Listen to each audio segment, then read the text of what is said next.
हर दिन एक भिखारी दरवाजे के पास आकर भीख मांगता था और घर का मालिक हमेशा घर के बाहर आते ही उसे देखकर फिर जाया करता।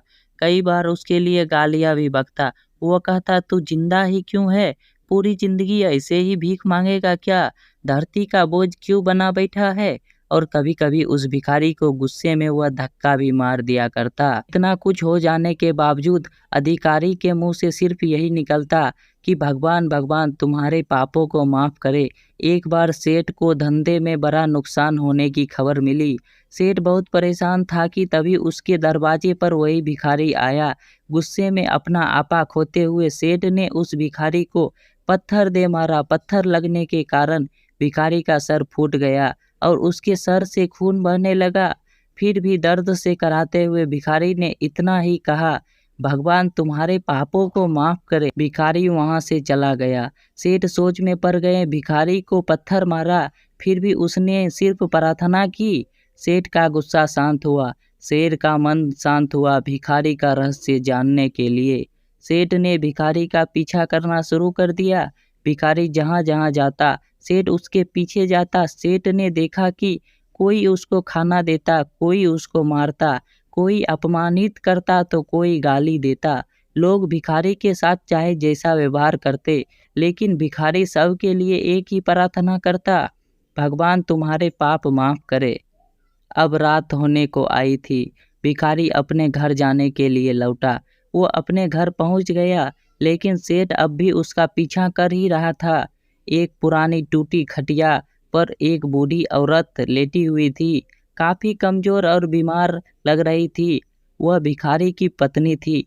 अपने पति को वापस आता देख वह खाट से उठ खड़ी हुई।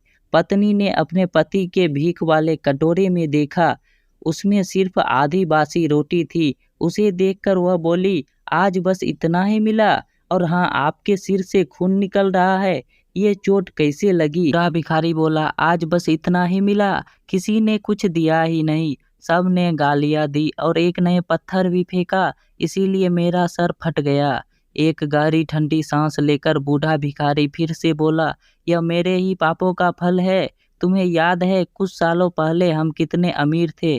क्या कुछ नहीं था हमारे पास? हमारे पास हर चीज जरूरत से ज्यादा थी, लेकिन हमने कभी दान नहीं किया। और उससे भी बुरा हमने उस अंधे भिखारी के साथ किया जो हमारे द्वार पर भीख मांगने आया करता था। बूढ़ी पत्नी की आंखों में आंसू आ गए। वह बोली, हाँ, हम उस बेचारे अंधे के साथ बहुत बुरा करते थे, उसका अपमान करते थे, उसे खाने के लिए रोटी की जगह कागज दिया करते, उसका मजाक उड़ाया करते और कभी कभी मारा भी करते। मैंने कभी उसको रास्ता नहीं दिखाए। एक बार मैंने उसके मुंह पर मिट्टी भी फेंकी थी और वह हमेशा दुखी होकर यही कहता कि भगवान तुम्हें तुम्हारे किए की सजा देगा, भगवान तुम्हारे पापों की सजा जरूर देगा। उसका श्राप सच हुआ और हम इस दुख भरी जिंदगी में आ गए। भिखारी बोला, हाँ, उसका श्राप सच हुआ, इसीलिए मैं किसी को बद्दुआ नहीं देता, चाहे कोई मेरे साथ कैसा भी बर्ताव करे। मैं हमेशा उसके लिए प्रार्थना करता। मैंने नहीं चाहता कि कोई भी हमारे जैसे जिंदगी का अनुभव करे, किसी को भी हमारे जैसे दुखों का सामना करना पड़े।